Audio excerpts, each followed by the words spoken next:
어느 믿음의 가정에 어머니께서 마지막 임종을 앞두고 계셨습니다.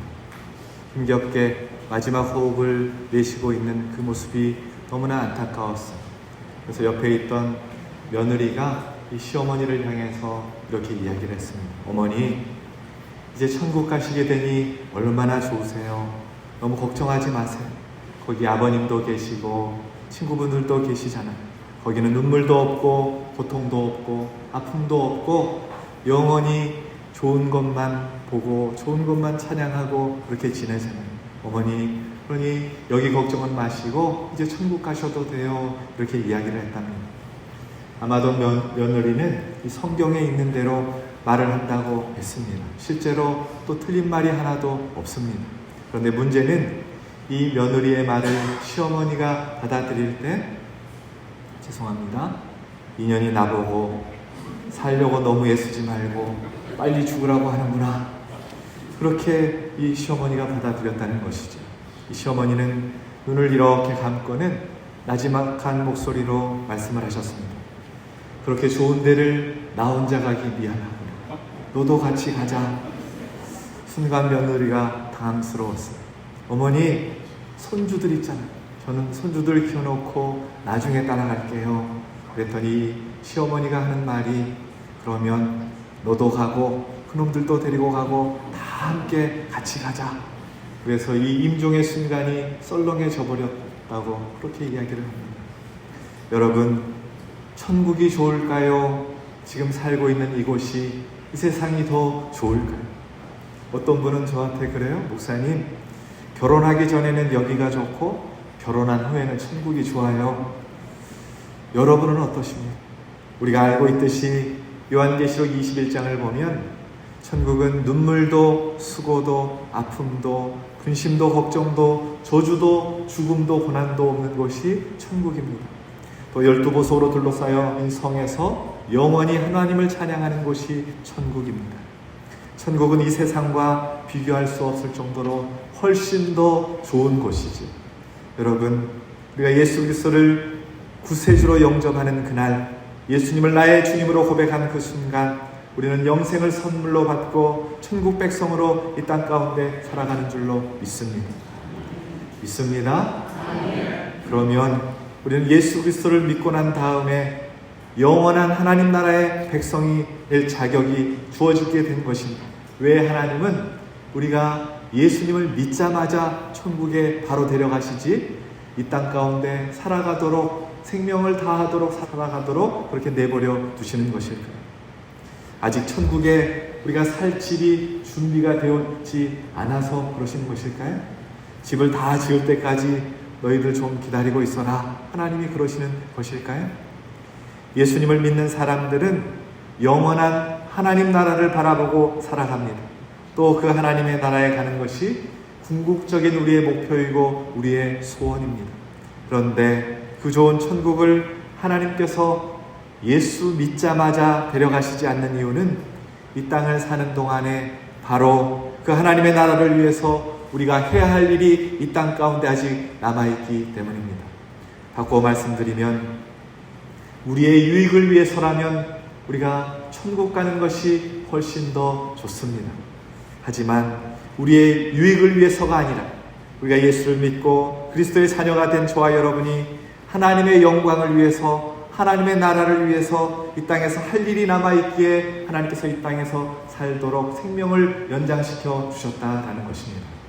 그래서 사도 바울이 이렇게 고백해요. 고린도전서 10장 31절 말씀 우리 함께 봉독합시다. 그런즉 너희가 먹든지 마시든지 무엇을 하든지 다 하나님의 영광을 위하여 하라. 아멘. 사도 바울의 말씀처럼 바라옵기는 남은 생애를 살아가는 동안 저와 여러분이 하나님 나라를 위해서 먹고 마시고 일하고 사람을 만나고 공부를 하고 맡겨진 일들을 감당하시는 천국 백성으로 살아가시는 우리 유독교회 모든 성도님들 되시길 예수 그리스도의 이름으로 축원합니다.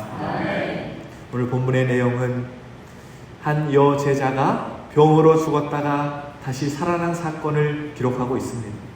이 여제자의 이름은 아람어로 다비다, 헬라어로 도르가입니다. 이 이름의 뜻은 암사슴, 눈이 아름다운 영량이라는 뜻을 가지고 있습니다. 이 이름처럼 순수하게, 착하게, 선하게 그녀가 그의 삶을 살아냈습니다. 말씀해 보면 36절에 선행과 구제하는 일이 심히 많더니, 그렇게 선행과 구제하는 일을 심히 많이 행했다는 것입니다. 그냥 많은 것이 아니라 셀 수 없도록 많은 선행과 구제를 하면서 그의 삶을 살았다라는 것이죠.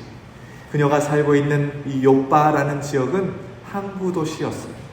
뱃사람인 남편이 고기를 잡으러 바다로 나갔다가 죽어서 과부가 된 사람들이 많이 있었고, 그렇게 부모의 돌봄을 받지 못하는 고아들도 많았습니다. 그래서 그런 고아와 과부와 어려운 사람들을 이 도르가가 많이 돌보았다라는 것이지.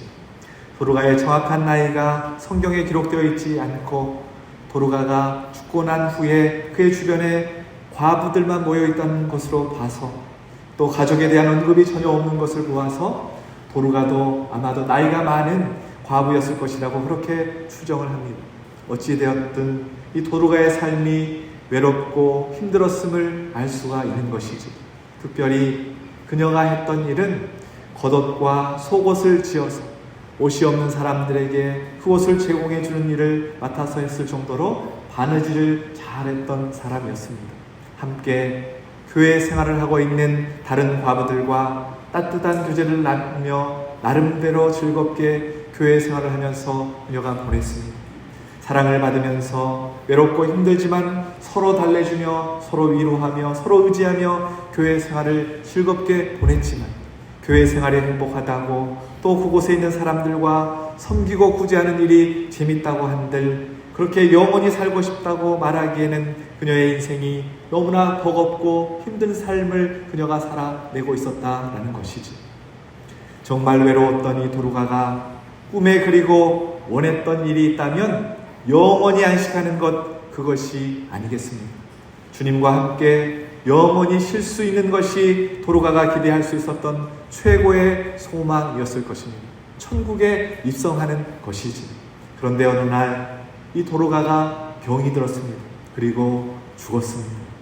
교인들은 그 죽음을 너무 애석해하고 너무나 불쌍히 여겨서 욥바에서 남동쪽으로 16km 떨어진 그 루따라는 지역에 베드로 사도가 있다는 소식을 듣고는 급히 전가를 보내서 베드로 사도를 통해서 이 욥바 지역으로 오게끔 전가를 보냅니다. 베드로 사도님, 우리 모두가 도르가를 너무나 그리워하고 있고 너무나 안타까워하고 있으니 이 도르가, 죽은 도르가를 다시금 살려주십시오. 이렇게 떠나보내서는 절대로 안 됩니다. 이 도르가를 제발 살려주십시오. 간절하게 그렇게 간청을 하는 것이지. 그렇게 마가시오하고 간절히 간청하는 사람들의 모습을 보면서 베드로가 와서는 이 사람들을 다 물러가게 합니다. 그리고 죽은 도르가를 위해서 간절하게 하나님 앞에 기도하기 시작합니다. 그랬더니 하나님께서 기적과 같은 은혜를 베풀어 주셨는데 죽었던 도르가가 다시금 살아난 것입니다. 죽었던 사람이 살아나는 하나님의 역사를 다들 처음 경험하고서는 주변에 너무나 놀라고, 베드로도 놀라고 주변에 있던 모든 사람들이 다 놀라서 박수를 치면서 기뻐했습니다. 이것이 오늘 본문의 내용입니다. 그런데 저는 오늘 이 본문을 읽으면서 도르가의 입장에서 한번 생각해 보았습니다. 도르가가 꿈에 그리는 것이 있다면 그것은 천국에 입성하는 일인 것입니다. 확실히 알 길은 없지만 그 영혼이 의식이 있었다면 죽어서 천국에 도착한 다음에 정말 주님 품 안에서 평안을 누렸을 것입니다. 이제야 수고와 고생을 다 끝마친 것이지. 남편과 일찍 이별하고 나서 길고 힘든 삶, 그리고 외롭고 어려운 삶을 지금까지 살아왔는데 마침내 그 삶을 마감하고 주님의 부르심을 그녀가 받았습니다. 그 불편했던 육체를 벗어버리고 정말 날듯이 주님 품에 안겨 안식을 누릴 수 있게 된 것이지. 나팔 소리가 울리고 천사들이 막 그녀를 환영해 주었습니다. 절았다. 그동안 수고했다. 얼마나 고생이 많았느냐. 이제 주님과 영원히 함께 안식할 것이다.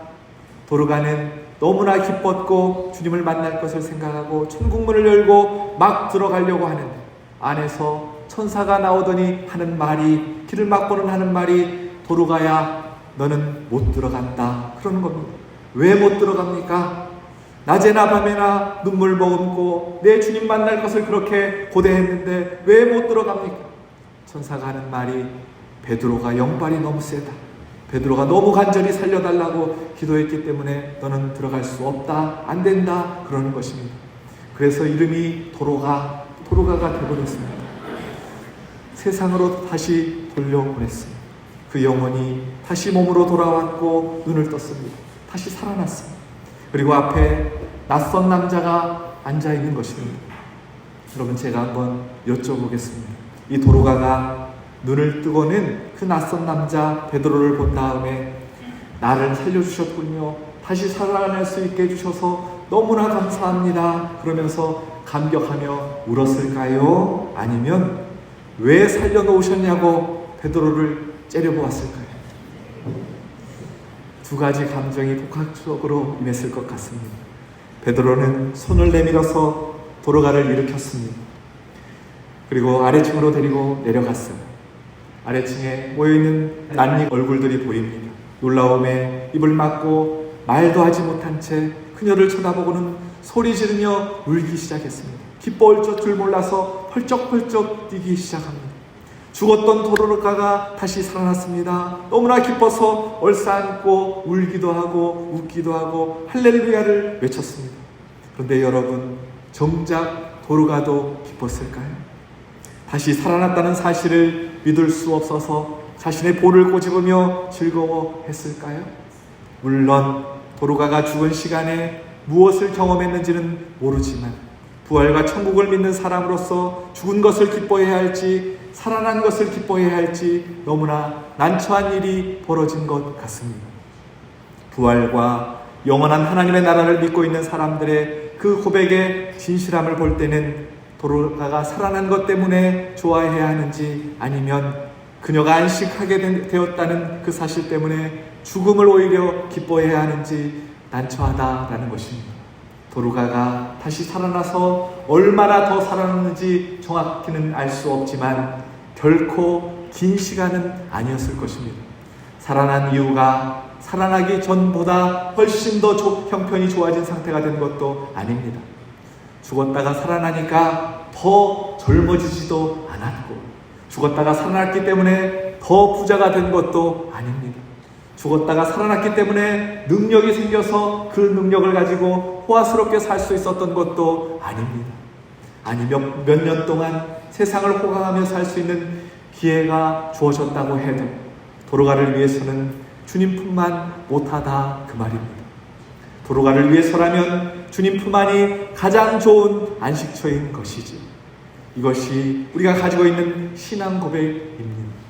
이 세상에서 아무리 부귀영화를 누려도 천국판 못한 것입니다. 우리가 이 땅에서 아무리 호화스럽게 살아간다고 해도 인정과 존중을 받으며 이 땅에서 편안하게 산다고 해도 우리가 믿고 고백하고 있듯이 부활하여서 우리가 살아가야 할 그 천국만 못하다 그 말입니다.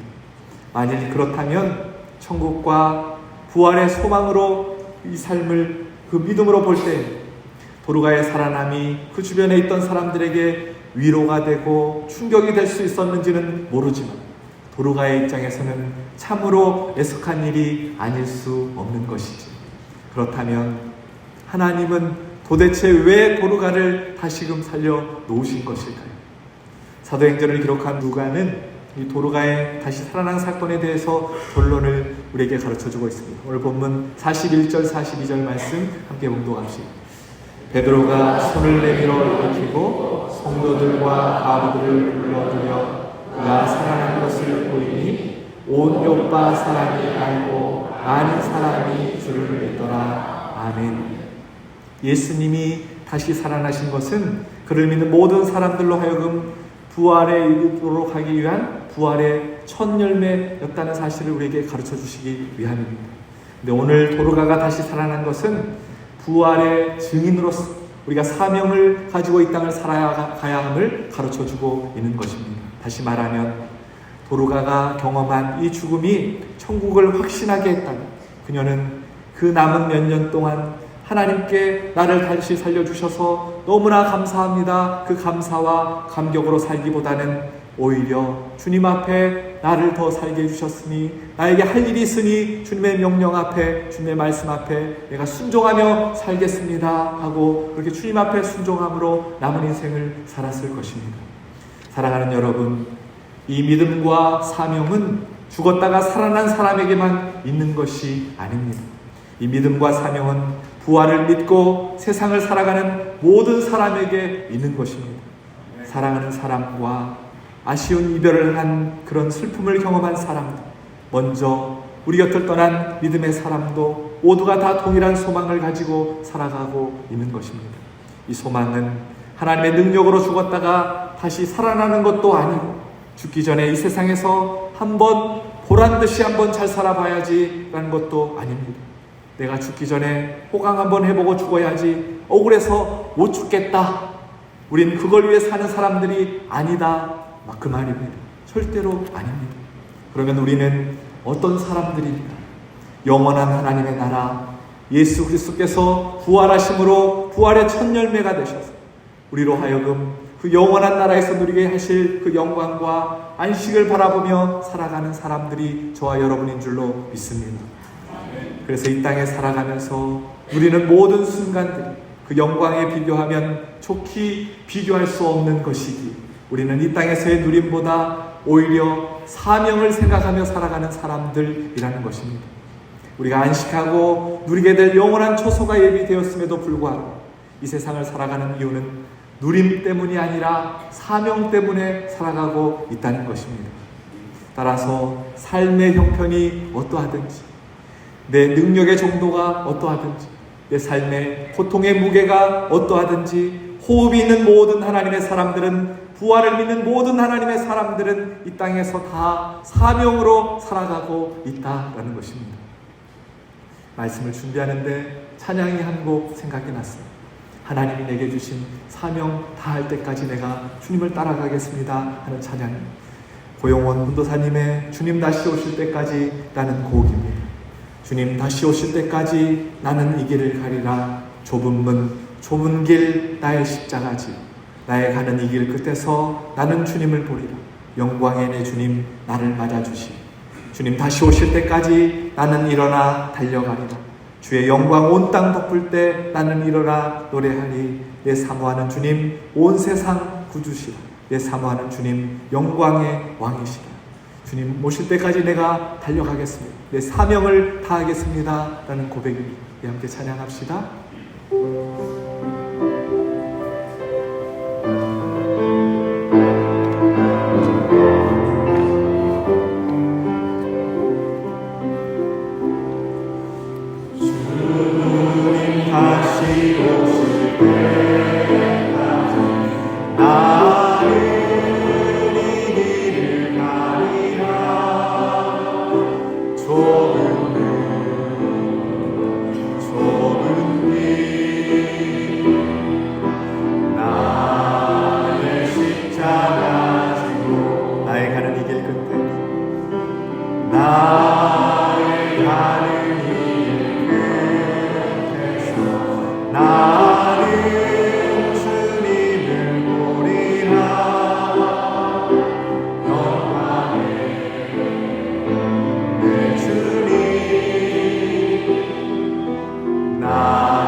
주님 다시 오실 때까지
때까지 주님 내가 이 길을 살아내겠습니다. 믿음으로 고백하시는 저와 여러분 되기를 소망합니다. 사랑하는 여러분, 병들고 늙었다고 그 인생이 무가치하다고 말해서는 안 됩니다.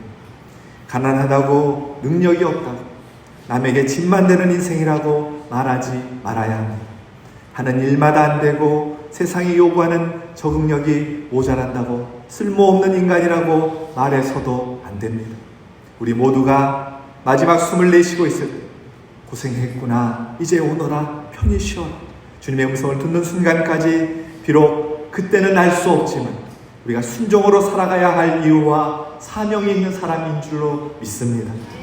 이 지긋지긋한 가난에서, 이 질병에서, 이 문제 가운데서 이제 좀 그만 끝냈으면 좋겠다라는 생각이 들 때도 있습니다.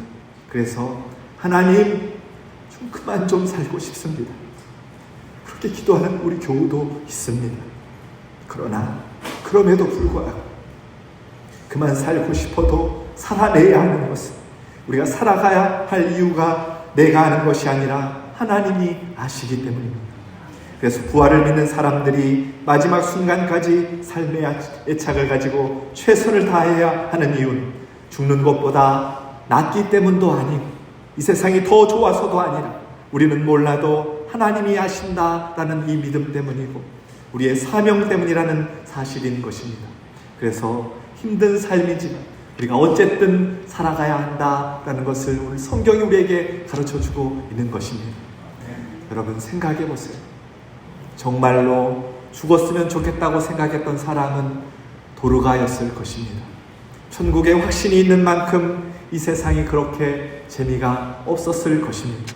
제가 믿기에 도르가야 일어나라, 베드로의 음성을 통해서 도르가가 들을 수 있었던 것은, 도르가야 일어나라, 너가 아직도 나와 할 일이 남아있단다, 주님의 음성을 그녀가 들었을 것입니다.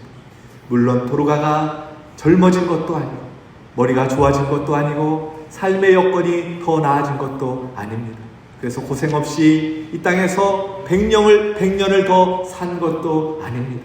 그녀가 다시 살아났다는 소식은 많은 사람들에게 복음을 듣게 할 수 있는 기회였고, 그녀를 알고 지냈던 많은 사람들에게 줄 수 있는 위로와 위안이었습니다. 로마서 14장 7절 8절 말씀 우리 함께 공독합시다. 우리 중에 누구든지 자기를 위하여 사는 자가 없고 자기를 위하여 죽는 자도 없도다. 우리가 살아도 주를 위하여 살고 죽어도 주를 위하여 죽나니 그러므로 사나 죽으나 우리가 주의 것이로다. 아멘. 사랑하는 여러분, 우리가 비록 고난 가운데 있다고 할지라도, 힘들고 어려운 환경 가운데 그렇게 살아가고 있다고 할지라도 예수 그리스도를 나의 구주로 영접하고 영원한 하나님의 나라를 소망하면서 이 땅을 살아가는 사람들은 나를 위해서, 나의 유익을 위해서 사는 사람들이 아니라 주님을 위해서, 하나님의 나라를 위해서, 하나님의 영광을 위해서 사는 것임을 기억하실 수 있기를 소망합니다. 내가 왜 살아야 하는지 정확한 이유를 모르지만, 내가 살아서 뭘 더 할 수 있는지는 알 수 없지만, 오늘 도르가처럼 생명 주셨다면 아직도 하나님이 나를 통해서 하실 일이 있기 때문에 나를 여기에서 살게 하신다라는 사실을 기억하시고 하루하루를 부활의 소망을 가지고 주님 부르시는 날까지 최선을 다해서 살아가시는 사명자들이 우리 유독교회 모든 성도님들 되시길 예수 그리스도의 이름으로 축원합니다. 제가 오늘 이 말씀을 묵상하는데 도르가가 너무나 부러웠습니다. 송 목사가 죽어서 천국에 갔는데, 하나님, 우리 목사님 데려가시면 안 됩니다. 우리 목사님 데려가시면 안 됩니다. 이 땅에서 너무 필요합니다. 다시 보내주세요. 이렇게 기도하는 사람이 몇이나 있을까? 라는 생각을 해보았습니다. 여러분은 그런 사람이 몇이나 있을 것 같으십니까? 바라옵기는, 하나님, 이 사람은 제발 다시 살려주셔야 합니다. 우리 교회에 꼭 필요한 사람입니다. 그 사람만큼은 데려가시면 안 됩니다. 온 교회가 한 마음이 되어서 기도하며 죽지도 못하게 할 만큼 그런 삶을 살아가시는 저와 여러분 되시길 예수 그리스도의 이름으로 축원합니다. 그러면 우리가 어떻게 하면 이런 도르가와 같은 삶을 살아낼 수 있을까요? 오늘 성경을 보면 도르가를 여제자라고 언급하고 있습니다. 당시는 철저하게 남성 중심의 사회였고 교회도 마찬가지였습니다. 그런데 여성인 도로가를 일컬어 제자라고 부르고 있는 것은 아주 특별한 일에 속하는 일이지. 당시만 해도 여자가 가지고 있는 제약들이 너무나 많았습니다. 남녀 차별이 존재했고 힘도 부족했고 경제적인 독립도 어려웠고 마음대로 살아가기가 어려운 상황이었습니다. 그런데 도르가는 여자의 신분으로서 그 한계에 머물러 있지 않고 자신의 상황을 뛰어넘어서 자신이 할 수 있는 일들을 그녀가 찾기 시작했습니다. 거친 항구 도시, 고아와 과부들이 많이 모여있는 그곳에서 도르가는 가난한 사람들, 상처 입은 사람들, 그들을 구제하기 위해서 노력했습니다. 바느질을 아주 잘해서 속옷이나 겉옷을 만들어서 그리고 어려운 사람들에게 그 옷을 나누어 주었습니다. 도르가는 사회적, 문화적, 경제적, 여러 가지 종교적 제약이 많았음에도 불구하고 그 한계를 보지 않고 소망의 일들을 그녀가 찾기 시작했다는 것이지. 어려운 이웃들을 향해서 그리스도의 사랑을 실천하며 제자의 삶을 그녀가 살아냈다라는 것입니다. 여러분, 제자는 어떤 사람입니까? 요한복음 13장 35절에 주님께서 가르쳐 주십니다. 함께 봉독합시다. 너희가 서로 사랑하면 이로써 아멘. 도르가는 어려운 이웃의 발이 되어 주었고 손이 되어 주었고 때로는 환자들의 간호사가 되기도 하면서 그렇게 사랑을 실천하는 주님의 제자로 살아갔다라는 것이지. 때로는 엄마 같고 친구 같고 누이 같고 딸 같은 도르가의 죽음을 그래서 많은 사람들이 애통해하고 다시금 살려달라고 간절하게 기도했다라는 것입니다. 야고보서 1장 27절 말씀 우리 함께 봉독합시다. 하나님 아버지 앞에서 정결하고 더러움이 없는 경건은 곧 고아와 과부를 그 환난 중에 돌보고 또 자기를 지켜 세속에 물들지 아니하는 그것이라. 아멘.